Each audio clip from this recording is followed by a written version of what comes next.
Abreu 26, 2 Samuel 15. Depois disto, Absalão fez aparelhar para si um carro e cavalos e 50 homens que corressem adiante dele. Isso era um sinal de prosperidade, de homens correndo à frente, sem cavalos, obviamente. Levantando-se Absalão pela manhã, parava à entrada da porta da cidade, e a todo homem que tinha alguma demanda para vir ao rei em juízo, chamava Absalão a si o homem e lhe dizia: de que cidade és tu? Ele respondia: de tal tribo de Israel é teu servo. Então Absalão lhe dizia: olha, a tua causa é boa e reta, porém não tens quem te ouça da parte do rei. Dizia mais Absalão: ah, quem me dera ser juiz na terra, para que viesse a mim todo homem que tivesse demanda ou questão, para que ele fizesse justiça. Também quando alguém se chegava para inclinar-se diante dele, porque ele era príncipe, ele estendia a mão, pegava a mão da pessoa e beijava a pessoa. Desta maneira fazia Absalão a todo Israel que vinha ao rei para juízo, e assim Absalão furtava o coração dos homens de Israel. Durante o tempo que o Absalão ficou longe do rei e não quis falar com ele, ele se tornou um homem amargurado e ressentido. Então ele planejou tirar o reino de Davi. E ele começou dessa forma: ia para a porta da cidade e ficava lá. Todo mundo que chegava ele conversava, abraçava, beijava o filho do rei, beijava qualquer um. E, não, poxa, se eu fosse juiz, eu ia julgar a seu favor, todas as pessoas teriam quem ouvisse, porque o rei não tinha tempo. Então, ele furtou o coração dos homens de Israel. Furtou por quê? Porque o coração deveria ser do rei. Era de Davi. Eles gostavam de Davi. Só que Davi, essas alturas, já tinha envelhecido, já estava acomodado. E ele então foi conquistando as pessoas para ele.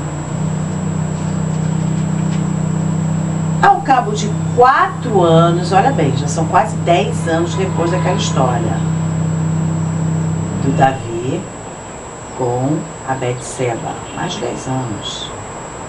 Deus falou: a espada não se afastará da sua casa. As pessoas pensam que Deus esqueceu, mas Deus não esquece. A justiça de Deus vem. Jesus falou: embora tardio, embora pareça fazer você esperar, mas vem. Davi achou que tudo estava resolvido na vida dele, embora ele já tivesse perdido o filho dele, mais querido, Amnon. Ao cabo de 4 anos, disse Absalão ao rei: deixa-me ir a Hebrom cumprir o voto que fiz ao Senhor. Hebrom foi onde Davi começou a reinar sobre Judá. Porque morando em Gessur, na Síria, Gessur era na Síria, lugar da mãe dele, né? De Absalão. Fez o teu servo um voto a Deus, dizendo: se o Senhor me fizer tornar a Jerusalém, prestarei culto ao Senhor. Então lhe disse o rei: vai-te em paz. Levantou-se, pois, e foi Absalão para Hebrom. Hebrom também devia ter algum santuário. Ele ia fazer um voto ao Senhor, prestar um culto, prestar uma homenagem, e o Davi deixou.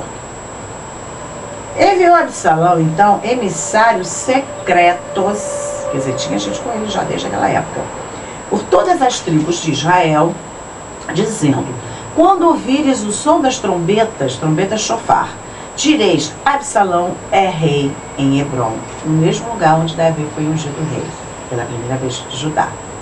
De Jerusalém foram com Absalão 200 homens convidados, porém iam na sua simplicidade, porque não sabiam daquele negócio. Ele chamou os 200 homens, mas não disse o que ele ia fazer. Foram na sua simplicidade, é interessante a forma de falar, né? Foram na sua simplicidade, ingenuamente. Eles não sabiam que Absalão planejava tomar o reino de Davi. Também Absalão mandou vir Aitofel, o gilonita, do conselho de Davi, da sua cidade de Giló. Enquanto ele oferecia os seus sacrifícios, tornou-se poderosa a conspiração e crescia em número o povo que tomava o partido de Absalão. Então veio o mensageiro a Davi dizendo: todo o povo de Israel segue decididamente a Absalão. Eles estão do lado dele.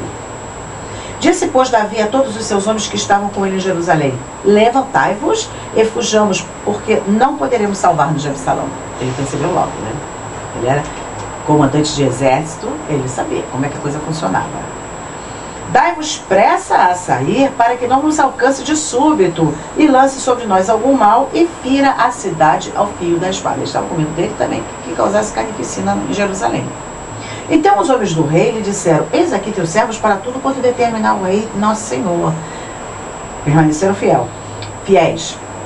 Saiu o rei, e todos os de sua casa o seguiram. Deixou, porém, o rei 10 concubinas para cuidarem da casa, como se dissesse: eu vou voltar. As concubinas significavam a presença do rei. Ele voltaria, ele ia, mas voltava. Tendo, pois, saído o rei com todo o povo após ele, pararam na última casa. Todos os seus homens passaram ao pé dele, também toda a guarda real, e todos os geteus, 600 homens que seguiram de Gade, passaram diante do rei. Aqueles homens eram fiéis. Eram todos bandidos, mas eram fiéis. Disse, pois, o rei a Itai, o geteu: por que irias também tu conosco? Volta e fica-te com quem vier a ser o rei, porque és estrangeiro e desterrado de tua pátria. Chegaste ontem e já te levaria eu conosco hoje a vaguear, quando eu mesmo não sei para onde vou? Volta, pois, e faz voltar os teus irmãos contigo, e contigo estejam a misericórdia e a fidelidade. Respondeu, porém, Itai ao rei: tão certo como vive Adonai, e como vive o rei meu senhor, no lugar em que estiver o rei meu senhor, seja para a morte, seja para a vida, lá estará também o teu servo. Então disse Davi a ele: vai, passa adiante. Assim passou Itai, o geteu, e todos os seus homens, e todas as crianças que estavam com ele.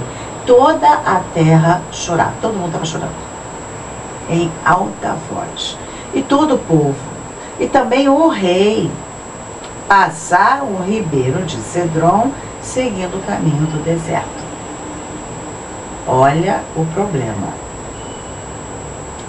O problema que se criou pelo pecado, primeiro lá, do adultério e do assassinato, e depois por não ter tomado uma atitude em relação ao filho.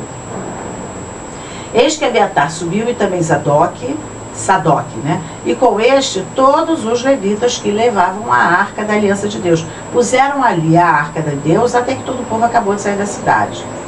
A arca era a presença de Deus, era como se Deus estivesse presenciando aquela história ali, né? E o Abiatar competia com o Sadoc.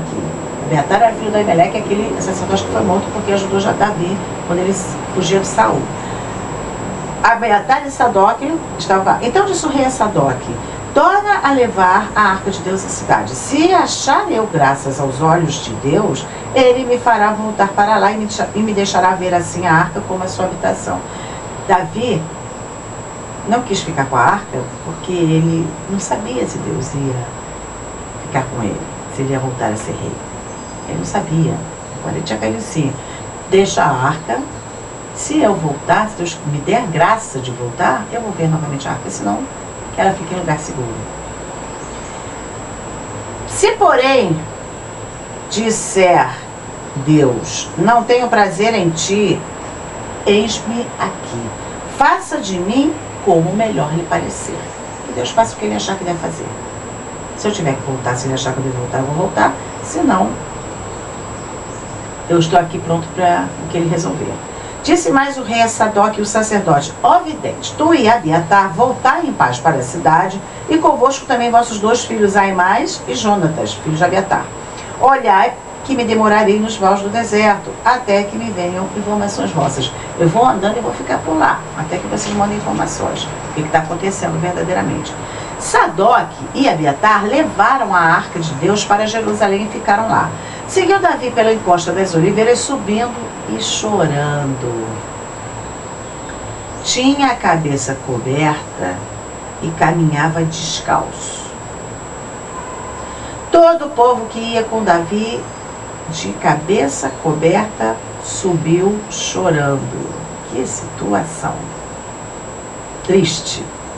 Então fizeram saber a Davi, dizendo: Aitofel está entre os que conspiram contra Absalão. Pelo que disse Davi: ó Senhor Adonai, eu te peço que tornes em loucura o conselho de Aitofel. Porque naquela época esse Aitofel era considerado o próprio Deus. O que ele falava acontecia, então todo mundo seguia. Então Davi já orou a Deus e pediu que o conselho que ele dê a Absalão seja como uma loucura. Ao chegar Davi ao cume, onde se costuma adorar a Deus, eis que Uzai, o arquita, veio encontrar-se com ele de manto rasgado e terra sobre a cabeça. E lhe disse Davi: se fores comigo, ser-me-ás pesado. Porém, se voltares para a cidade e disseres a Absalão: serei o teu, ó rei, teu servo, como fui dantes servo de teu pai, assim agora serei teu servo, dissipar-me-ás então o conselho de Aitofel. Porque esse Uzai também era conselheiro do rei, também considerado, e o rei queria um espião lá dentro. Além do que, quando o Aitofel desse o conselho, o Uzai estaria lá para contrabalançar, para fazer, às vezes, do promotor, né? Mudar o conselho do Aitofel. Tens lá contigo Sadoc e Abiatar sacerdotes. Todas as coisas, pois, que ouvires da casa do rei, farás saber a esses sacerdotes. Lá estão com eles seus 2 filhos, por meio deles me mandareis notícias de todas as coisas que ouvirdes. E Uzai, amigo de Davi, foi para a cidade e Absalão entrou em Jerusalém.